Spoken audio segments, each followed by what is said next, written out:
रामकृष्ण हरी मंडळी, आजच्या ब्लॉग व्हिडिओमध्ये तुमचं सर्वांचं स्वागत आहे. मित्रांनो, ही वाघ्रमुखी तोफ म्हणजे वाघमुखी तोफ जर तुम्हाला पाहायची असेल तर आज पण कंधारच्या किल्ल्यावरती ही उपलब्ध आहे. कंधारचा भुईकोट किल्ला जर तुम्ही आतापर्यंत पाहिला नसेल तर मित्रांनो, आमच्या व्हिडिओला सुरूपासून अंतपासून नक्की बघा, कारण कंधारच्या किल्ल्याचा मूळ इतिहास आणि त्याची संपूर्ण माहिती मी तुम्हाला आजच्या या ब्लॉग व्हिडिओमध्ये देणार आहे. त्यासाठी आमच्या व्हिडिओला संपूर्ण तुम्ही पहा, तुम्हाला कंधारच्या किल्ल्याची सर्व माहिती मिळेल. आणि तुम्ही जर आतापर्यंत पाहिला नसेल कंधारचा किल्ला तर लवकरात लवकर येऊन मित्रांनो पाहून घ्या. खूपच मस्त कंधारचा किल्ला आहे.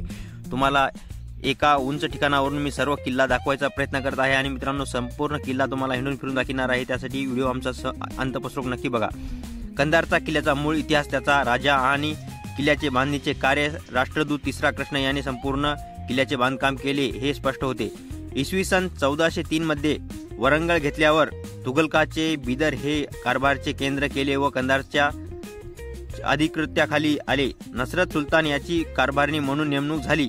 नसरत सुलतानच्या अयशस्वी उठावानंतर काही काळ खतलग व नंतर इसवी सन 1317 ते 1340 या दरम्यान मलिक सैद हुसेन हा मुघलकाचा कारभारी होता. मछली दरवाजा डाव्या बाजूला याची शिलालेख आहे. मित्रांनो, तुम्हाला जर पाहायचे असेल तर याची संपूर्ण माहिती त्या शिलालेखावर लिहून ठेवलेली गेली आहे. त्यानंतर मित्रांनो 1336 इब्राहिम आदिलशाह याच्या काळातील लेख सुद्धा तुम्हाला पाहायला मिळेल. याच्या काळामध्ये 1590 व इसवी सन 1605 येथे मिळतील. रंगीन दरवाजा, धनब्रुज व शेजारील इमारती इब्राहिम आदिलशाह याने बांधल्या. मलिक अंबर या प्रसिद्ध कारभाराने निजाम कारकिर्दीत अनेक इमारती पूर्ण केल्या व बांधल्या. मित्रांनो, सर्व काही त्याच्या काळामध्येच पूर्ण झालेलं आहे. त्यानंतर त्याचा सुद्धा शिलालेख तुम्हाला या किल्ल्यावरती पाहायला मिळेल. अंबर ब्रुज बांधलेल्या या ब्रुजावरती असलेली वाघ्रमुखी तोफ, मित्रांनो जर मी तुम्हाला पहिल्यांदा दाखवलेली आहे, वाघ्रमुखी तोफ ही याच्याच काळामध्ये दुरुस्त करून त्या किल्ल्यावरती तिथं नेऊन ठेवण्यात आली. मित्रांनो, मुर्तजा निजामाच्या कारकिर्दीत पोल खान व धोरीन खान यांनी तटाच्या भिंती, दरवाजे संपूर्ण काही बांधकाम केलं आहे. मित्रांनो, आणि याच्यामध्ये तुम्ही पाहू शकता किती मस्त प्रकारे सविस्तर या किल्ल्याचं संपूर्ण बांधकाम केलं आहे. आणि इथं तुम्हाला मूर्त्या वगैरे पाहायला मिळतील. खूपच प्राचीन काळामध्ये कशा प्रकारे नंदी, गणपती सर्व काही केले आहेत. मित्रांनो, मात्र हे सर्व मूर्त्या फोडल्या गेल्या आहेत त्या तुम्हाला पाहायला मिळतील. किती विटंबना करत होते देवांची ते. तर पूर्णतः हे किल्ला तुम्ही पाहू शकता.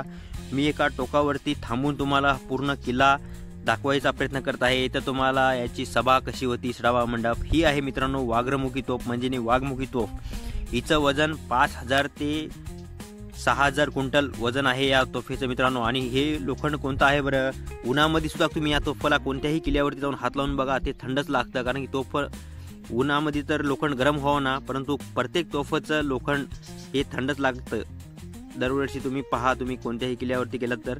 आणि या कंधारच्या किल्ल्यावरती म्हणजे हा कंधारचा भुईकोट किल्ला आहे आणि या किल्ल्यावरती 10 ते 15 तोफा तुम्हाला आता देखील पाहायला मिळतील.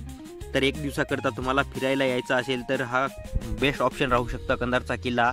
कारण की आजकाल गड किल्ल्यांचं खूपच पडझड झाल्यामुळे बांधकामणीचं काम तुम्हाला पूर्णतः पाहायला मिळेल. जर तुम्हाला गड किल्ले पाहण्याकरिता आवडत असतील तर मित्रांनो, नांदेडपासून फक्त 30 ते 35 किलोमीटर अंतरावरती कंधारचा भुईकोट किल्ला उपलब्ध आहे. तर तुम्हाला एक दिवसासाठी पूर्ण किल्ला पाहण्याकरिता खूपच मस्त प्रकारे पर्यटन स्थळ होणार आहे. त्याकरिता तुम्ही लवकरात लवकर येऊन, आतापर्यंत पाहिलं नसेल तर कंधारचा भुईकोट किल्ला येऊन पहा तुम्ही. खूपच भारी प्रकारे यांचं संपूर्ण बांधकाम. मित्रांनो, आता तुम्हाला मी पहिल्याच्या काळामध्ये सभा आणि पहिल्याच्या काळामध्ये घरं कसे होते, या किल्ल्यामध्ये कशा इमारती होत्या संपूर्ण काही दाखवणार आहे. त्यासाठी तुम्ही पाहू शकता.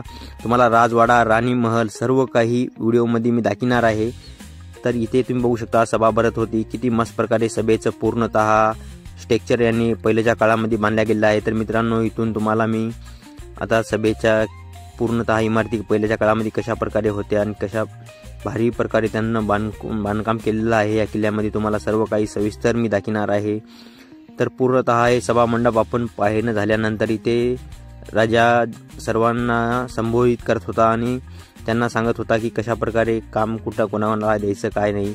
आणि इथं पहिल्याच्या काळामध्ये राहण्याकरिता राजा मंडळींना दुसऱ्या घरं वगैरे होते. आणि इथं आता राणी महलाकडे आपण जाणार आहोत. तर तुम्ही पाहू शकता पहिल्याच्या काळामध्ये किती भारी प्रकारे राणी महल आणि त्याला व्हेंटिलेशन, हवा वगैरे, थंड हवा वगैरे किती भारी प्रकारे त्यांच्या टब वगैरे तुम्हाला सर्व काही आजच्या या व्हिडिओमध्ये सविस्तर पूर्णतः बांधून दाखवणार आहे. मित्रांनो, किती विचारपूर्वक त्यांनी पहिल्याच्या काळामध्ये बांधला गेलं होतं. कारण की इथं तुम्ही थंडगार तुम्हाला लागेल, कारण की खूपच थंड वातावरण हवेशीर तुम्हाला इथे पाहायला मिळेल. कारण की राणी महल असल्यामुळे खूपच त्यांनी बारीकीने बांधण्याचा, कारण की इथं गरमी बिलकुल तुम्हाला होणार नाही अशी दक्षता घेतली गेली आहे मित्रांनो. तर राणीला फिरण्याकरिता तुम्हाला इथे वॉटर फाउंटन वगैरे सर्व काही सविस्तर या किल्ल्यावरती दाखवण्यात आलेलं आहे आणि किती चांगल्या प्रकारे सजवला गेला होता राणी महल. आणि मित्रांनो, राणीला आंघोळ करण्याकरिता हे टब देखील इथे बांधला गेला होता. तर पहिल्याच्या काळामध्ये किती डिटेल्समध्ये बांधकाम करत होते मित्रांनो. तर हा किल्ला तुम्हाला बाहेरून मी दाखवत आहे, एकंदरचा किल्ला. इथे सर्व किल्ल्याला पाण्याचा वेढा दिला आहे. याच्यामध्ये साप, विंचू, मगरा वगैरे सोडत होते. जर कोणी पाण्याच्या वाटेने यायला लागेल तर त्याला मगरा खाऊन टाकत होत्या मित्रांनो. साप चावत होते आणि माणूस मरून जात होता.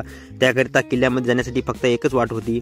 तर आजचा हा तुम्हाला कंधारचा किल्ल्याचा ब्लॉग व्हिडिओ तुम्हाला कसा वाटला आहे, कोळपूर किल्ला, तर मला कमेंट करून नक्की सांगा.